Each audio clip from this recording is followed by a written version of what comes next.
Olá!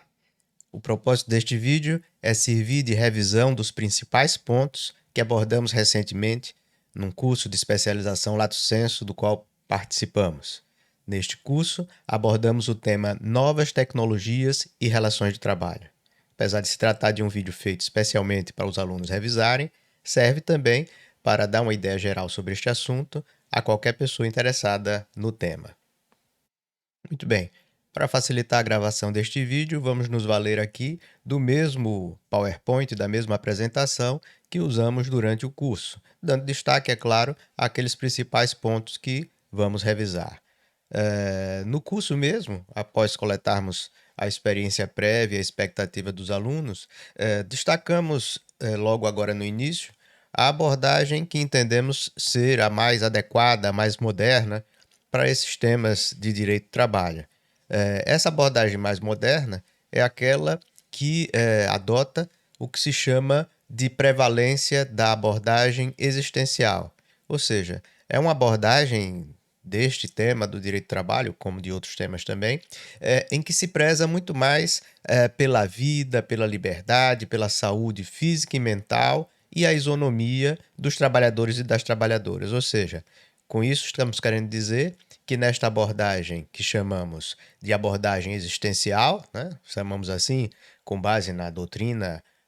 autorizada, como no caso do livro, do excelente livro do ministro do Tribunal Superior do Trabalho e professor Augusto César Leite Carvalho, onde o professor e ministro Augusto César Leite destaca bastante a relevância e a atualidade dessa abordagem existencial que se apresenta em contraponto a uma outra abordagem igualmente importante, no entanto, tida hoje em dia como menos atualizada, que foca apenas, às vezes, ou principalmente, aspectos patrimoniais, ou seja, uma abordagem muito mais voltada para as questões das retribuições remuneratórias e indenizatórias. Destacamos aqui também outro aspecto na abordagem que faremos do tema, que apesar de não ser tão recente, né, tanto que é uma abordagem adotada pela OIT desde sua criação em 1919, que vem a ser justamente a abordagem tripartite, onde buscaremos conciliar, na abordagem desses temas de direito do trabalho, não apenas o interesse do trabalhador, mas também o interesse do empregador e, igualmente, o interesse público, ou seja, representado muitas vezes pelo Estado. Sabemos, não há dúvida, que dada a influência que o capital tem, que o empresariado tem sobre determinados estados, às vezes acaba-se tendo duas entidades buscando a proteger o interesse do empregador e apenas uma entidade buscando a proteger o interesse do empregado. Digo isso num contexto, por exemplo, da OIT. No entanto, aqui, como é uma proposta acadêmica de abordagem do tema, vamos procurar dar a melhor atenção possível e harmonizar da melhor forma possível os interesses não só das pessoas que vivem do trabalho subordinado, mas também os interesses dos empregadores e também o interesse público, personificado nesse caso aqui como se fosse o interesse estatal. Muito bem, entrando especificamente no conteúdo dessa revisão, vamos retomar aqui o nosso PowerPoint e destacar no primeiro tópico, que é o de novas tecnologias, dois conceitos básicos que servirão para os raciocínios que vamos desenvolver, que na verdade já desenvolvemos durante o curso e que vamos aqui revisar. O primeiro deles é o conceito de tecnologia. Então vamos usar aqui um conceito bastante aberto de tecnologia, que seria o conjunto de técnicas, ferramentas, habilidades, processos e conhecimentos utilizados na produção, na distribuição e no uso de bens e serviços. Como se vê, um conceito bastante aberto e que abrange, sem dúvida, técnicas, ferramentas e habilidades que começaram a surgir dos tempos mais remotos da humanidade, como no caso da roda, a descoberta, o domínio do fogo, a descoberta da própria agricultura, o desenvolvimento que o próprio arado teve, a importância disso na vida, né, dos seres humanos e nas relações de trabalho mesma. Mas como veremos mais adiante, buscaremos focar os desenvolvimentos tecnológicos que começaram a surgir com a chamada primeira revolução industrial. Daqui a pouco entraremos nisso. Outro conceito que utilizamos de base para os nossos debates foi o conceito de relação de trabalho. Né? Relação de trabalho, de uma forma ampla, é aquela relação entre um tomador de serviço, que pode ser uma pessoa física ou uma pessoa jurídica, e um prestador de serviço. E no nosso caso aqui, nesse conceito mais restrito de relação de trabalho, esse prestador de serviço será sempre uma pessoa física, né? Sempre um ser humano. E por conta disso, e isso é um aspecto muito importante de ser destacado aqui, por conta de ser relevantíssimo para todos os raciocínios que desenvolvemos, o ser humano, ao prestar um serviço, ele normalmente não se desvincula desse serviço completamente. Ou seja, ao prestar o serviço, o ser humano se envolve com esse serviço a tal ponto de que se essa tomada de serviço não se der observando determinados parâmetros, inevitavelmente esse contexto irá invadir aspectos protegidos da dignidade humana e, por conta disso, essa prestação de serviço por um ser humano é, de regra, protegida pelo ordenamento jurídico. Afunilando um pouco mais aqui na relação de trabalho específica, que será o foco dos debates, que foi o foco dos debates, temos aqui a relação de emprego como uma relação de trabalho específica, né? Uma relação de trabalho, uma modalidade de relação de trabalho, na qual o desequilíbrio fático entre as partes envolvidas nessa relação de trabalho, né? Em desvantagem, como sabemos, para o trabalhador, né? Isso é o que acontece de regra, numa relação de emprego, a parte mais fraca normalmente é o trabalhador, e por conta desse desequilíbrio nessa relação de trabalho tão central em todas as sociedades, os estados democráticos normalmente contemplam um conjunto de normas que protege a parte mais fraca nessa relação de trabalho, no caso, que protege o trabalhador, caracterizando essa relação de trabalho específica de uma maneira especial, né? Normalmente designando, no caso do Brasil, assim designamos, como uma relação de emprego, uma relação de emprego. Destacamos também no módulo, e aqui é importante revisar, que normalmente esse conjunto de normas traz um mínimo de proteção que procura preservar a dignidade da pessoa humana. Então, essa proteção mínima para quem vive do trabalho subordinado normalmente envolve a liberdade da parte que presta serviço se desvincular desse contrato, né? Sob pena daquela relação se transformar ou numa relação análoga à escravidão, no que diz respeito a essa impossibilidade do trabalhador se desvincular daquele tomador de serviço, ou até mesmo uma situação análoga à servidão, ou seja, diante da impossibilidade daquele trabalhador se desvincular daquele local de serviço. Então, a liberdade de se desvincular do vínculo é uma norma mínima de proteção do trabalhador subordinado, da mesma forma que a existência de um limite diário de trabalho, ou seja, de uma jornada, a previsão de uma remuneração mínima, a proteção à vida e à saúde e, igualmente, a vedação, a proscrição da discriminação. Então, esse seria, vamos dizer assim, um conjunto mínimo de normas que protegem a quem trabalha, principalmente a quem trabalha de forma dependente, a quem trabalha de forma subordinada, e nesse contexto inserido numa relação de emprego, né? Numa relação de emprego. Normalmente também esses conjuntos de normas usam como parâmetro para identificar esse trabalhador mais vulnerável nessa relação de trabalho o aspecto da subordinação, que veremos mais adiante, mais detalhes sobre isso, e da dependência econômica ou da dependência tecnológica que esse trabalhador tem daquele tomador de serviço, né? Esses são os parâmetros mínimos nesse contexto de proteção de quem trabalha de quem vive, né, do trabalho subordinado. Como dissemos, apesar da descoberta e do domínio de técnicas bastante antigas na história da humanidade, como a agricultura, o desenvolvimento do arado, o domínio do fogo, o uso da roda, serem sem dúvida aspectos tecnológicos também, vamos procurar focar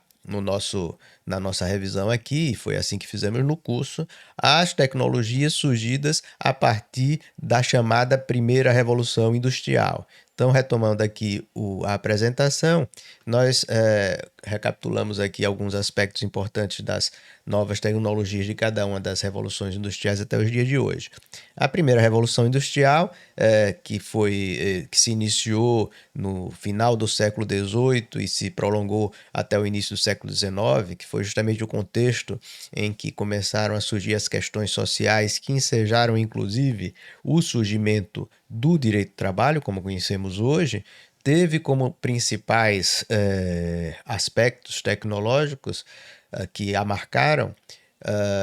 a invenção da máquina a vapor por James Watt, os teares mecânicos desenvolvidos e implantados por Edmund Cartwright, as ferrovias, as chamadas máquinas ferramentas, no caso os tornos e as fresadoras, né? Aquelas máquinas que servem para fazer marcações e perfurações precisas no material,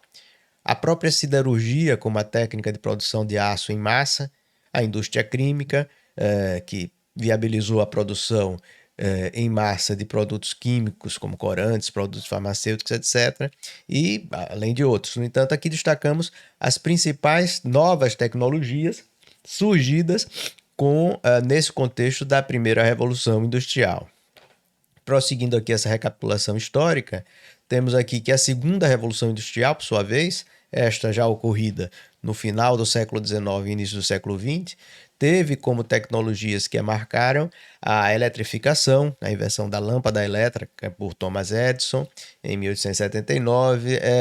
o aço de alta qualidade, ou seja, um desenvolvimento da técnica da siderurgia pelo processo Bessemer, que permitiu a produção em massa de aço de alta qualidade, permitindo a construção de edifícios, pontes de alta resistência, o motor de combustão interna, não é? A telefonia, a aviação, a química avançada.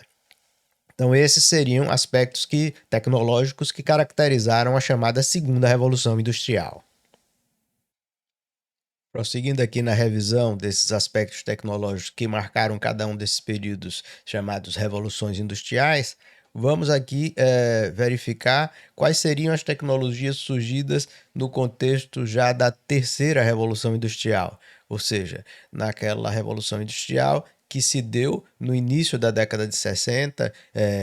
década de 70, né? No início da década de 60 e 70, do século passado, do século XX, e que se prolongou até o final do século XX, né? Já nesse contexto, vamos ter o surgimento dos computadores pessoais e da própria internet, um desenvolvimento das telecomunicações através dos telefones celulares, dos satélites de comunicação, a digitalização, né? Consequência também do desenvolvimento da tecnologia dos computadores e da evolução para a microcomputação dos computadores pessoais, com a possibilidade, nesse âmbito da digitalização, da criação e do armazenamento de grande quantidade de dados, aspecto muito importante que vamos analisar nessa revisão mais adiante. A automação em geral, que se deu na indústria através principalmente da robótica, e o desenvolvimento das energias renováveis, com destaque para a energia solar e a energia produzida pelo movimento do ar, energia produzida pelo vento, né, a chamada energia eólica. Já especificamente no contexto do século XXI, vamos ter a chamada quarta revolução industrial e também associada a essa quarta fase temos também a terminologia indústria 4.0, uma terminologia que surgiu na Alemanha e posteriormente veio a ser expandida para outros países, no contexto em que temos as seguintes e marcantes evoluções tecnológicas, né? A tão falada internet das coisas, né? Cuja sigla em inglês é IoT, Internet of Things, que é a possibilidade que se tem, principalmente facilitada pela tecnologia do 5G, né? Tecnologia da internet via celular em alta velocidade, né? A 5G, passou a permitir que houvesse a interligação através da internet não só de pessoas, mas também de equipamentos, né? Ou seja, permite a criação de uma rede de dispositivos conectados que podem compartilhar dados e se comunicar entre si. A tão famosa e tão falada atualmente também inteligência artificial a tecnologia pela qual os sistemas de computadores são capazes de realizar tarefas que normalmente exigem inteligência humana, como conhecimento de fala, imagem, processamento de linguagem natural, ou seja, da fala ou da escrita, da forma que é escrita, sem estar escrito numa codificação de computador. Então se consegue ler aquele texto, ouvir aquele som e, a partir daí, o equipamento esteja baseado em inteligência artificial funcionar, tomar decisão até mesmo, em alguns contextos. A evolução da robótica, que já surgiu na terceira revolução industrial, como nós comentamos há pouco, e aqui já uma robótica avançada, em que os robôs podem executar tarefas mais complexas e principalmente podem se adaptar a ambientes em constante mudança, não é? Que essa capacidade deles se adaptar vai se fundar numa tecnologia que também comentamos e vamos revisar aqui, chamada de aprendizado de máquina, ou seja, a possibilidade da própria máquina aprender na execução e ali se adaptar para necessidades futuras. A questão da impressão 3D, que facilita bastante a produção de algumas peças, porque são peças, vamos dizer assim, produzidas sob demanda. A questão da realidade aumentada e virtual, em que permite que a pessoa, às vezes até daqueles óculos que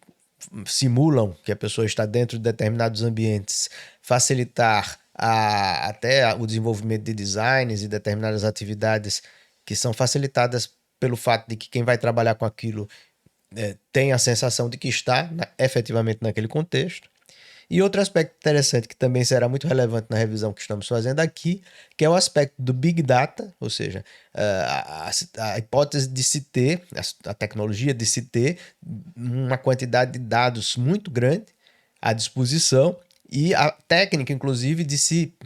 buscar esses dados, de se organizar esses dados, de tratar esses dados, que é a chamada técnica do data mining.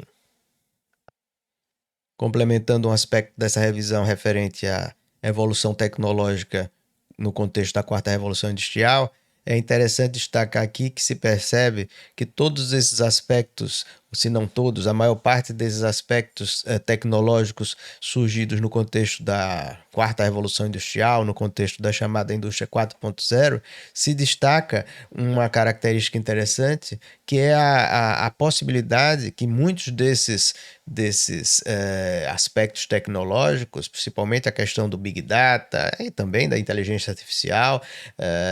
de facilitar um maior controle da atividade dos trabalhadores, o que vai ser até contraditório com a tese que veremos mais adiante de que muitas formas de se organizar o trabalho recente daria ao trabalhador uma completa autonomia, uma completa independência, quando veremos que isso não é completamente verdade, visto que justamente essas